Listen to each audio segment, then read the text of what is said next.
नाज़रीन इकराम अस्सलामु अलैकुम।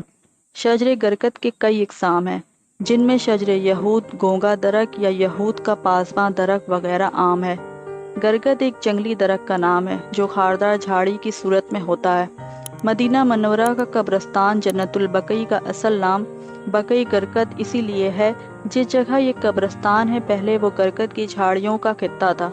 ये दरख्त मदीना मनव्वरा के अतराफ सहराओं में भी पाया जाता है। दुनिया में गरकत की तकरीबन 70 इकसाम पाई जाती हैं। इनमें से लाइसियम सावी नामी किस्म मुत्तहदा अरब अमारात में कसरत से पाई जाती हैं। यही किस्म मदीना मनव्वरा में भी पाई जाती हैं। रसूल अकरम सल्लल्लाहु अलैहि वसल्लम ने इसे ख़त्म करवा दिया। बाद में फिर सऊदी हुकूमत ने इसका सफाया करा दिया। ये दरख्त 4, 5 या ज़्यादा से ज़्यादा 6 फीट ऊंचा होता है। अबू हुरैरा रज़ी अल्लाह ताला अन्हा से रिवायत है कि रसूल अकरम सल्लल्लाहु अलैहि वसल्लम ने फरमाया, क़यामत कायम नहीं होगी यहाँ तक कि मुसलमान यहूदियों से जंग करें और मुसलमान उन्हें कत्ल कर दें। यहाँ तक कि यहूदी पत्थर या दरख्त के पीछे छुपेंगे तो पत्थर या दरख्त कहेगा, ऐ मुसलमानों, ये यहूदी मेरे पीछे छुपा है, आओ और इसे कत्ल कर दो, सिवाय शजर गरकत के, क्योंकि वो यहूद के दरख्तों में से है।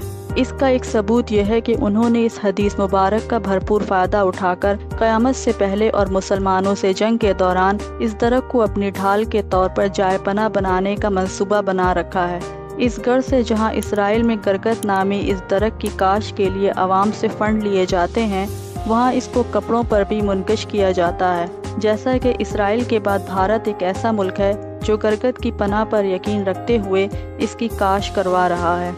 शजर गरकत को दज्जाल का साथी भी कहा जाता है। एक रिपोर्ट में इंकशाफ किया गया है कि यहूदियों ने गुलान की पहाड़ियों को फतह करने के बाद वहां गरकत की काश कर दी है और यहूदी अफगानिस्तान में भी अपने कदम जमाने के बाद वहां खामोशी से गरकत का काश किए जा रहे हैं। इसराइल ने भारत को भी अपने मुल्क के तमाम बंजर अराजी पर गरकत की काश करने के लिए कसीर रकम दी है।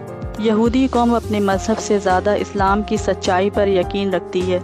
इनके स्कॉलर्स और मुहक्किक कुरान और हदीस का मुताला करके अपनी तरक्की की राहें खोलते और मुसलमानों की कमज़ोरियों पर गिरफ्त करते आ रहे हैं।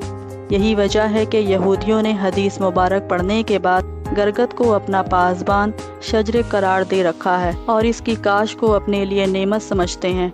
यहूदी जानते हैं कि नबी करीम सल्लल्लाहु अलैहि वसल्लम की ज़बान मुबारक से निकलने वाला हर लफ्ज़ सच्चा है और हर कीमत पूरा होने वाला है।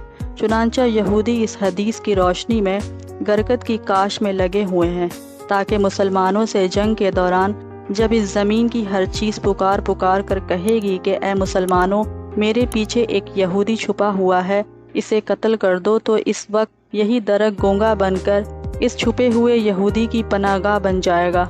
यहूदी जानते हैं ऐसा ही होगा। इसराइली हुकूमत पिछले 40 सालों से गरकत की काश्तकारी में मसरूफ़ है। एक अंदाजे के मुताबिक इसराइल में 2010 तक 24 करोड़ गरकत के दरख्त लगाए जा चुके हैं और इसराइल में चलने वाली ट्रेनों के अतराफ तकरीबन 30 से 40 किलोमीटर तक लाइन पटरी के दाएं और बाएं जानिब सिर्फ गरकत ही लगे हुए हैं, ताकि जब फ़लस्तीन की जानिब से कोई रॉकेट या बम दागे जाएं तो वो इससे बच सकें। मकबूजा फ़लस्तीनी इलाके और इसराइल में लाइसियम सावी की तादाद में तेज़ी से इजाफा हुआ है और वो यही पौधा तेज़ी से लगा रहे हैं जिसे नबी करीम सल्लल्लाहु अलैहि वसल्लम ने जन्नतुल बक़ई से उखाड़ फेंका था। इसराइल इस वक्त पूरी दुनिया में अपने पासबां दरख्त गरकत लगाने के लिए कमर कस चुके हैं, क्योंकि वो अपने एतक़ादात से ज़्यादा इस्लाम की सच्चाई को मानते हैं। 2008 में बम्बई में इसराइली सेंटर पर हमला हुआ था, जिसमें एक भी इसराइली सफ़ीर या सफारतकार ख़त्म नहीं हुआ था, क्योंकि उन्होंने अपने सफारत खाने में लगे गरकत दरख्त के नीचे पनाह ले ली थी।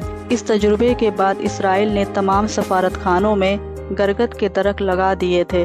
फ़लस्तीनी उलमा इकराम का कहना है कि बिलखसूस इसराइल में बड़े पैमाने पर गरकत लगाकर यहूदियों ने नबी करीम सल्लल्लाहु अलैहि वसल्लम की पेशन गोई का वक्त करीब कर दिया है। खैबर में शिकस्त खाने के बाद से अब तक इनके पास ना कोई मुल्क था और ना ही फौज, लेकिन 20वीं सदी में उन्होंने पहली मर्तबा एक मुल्क हासिल किया।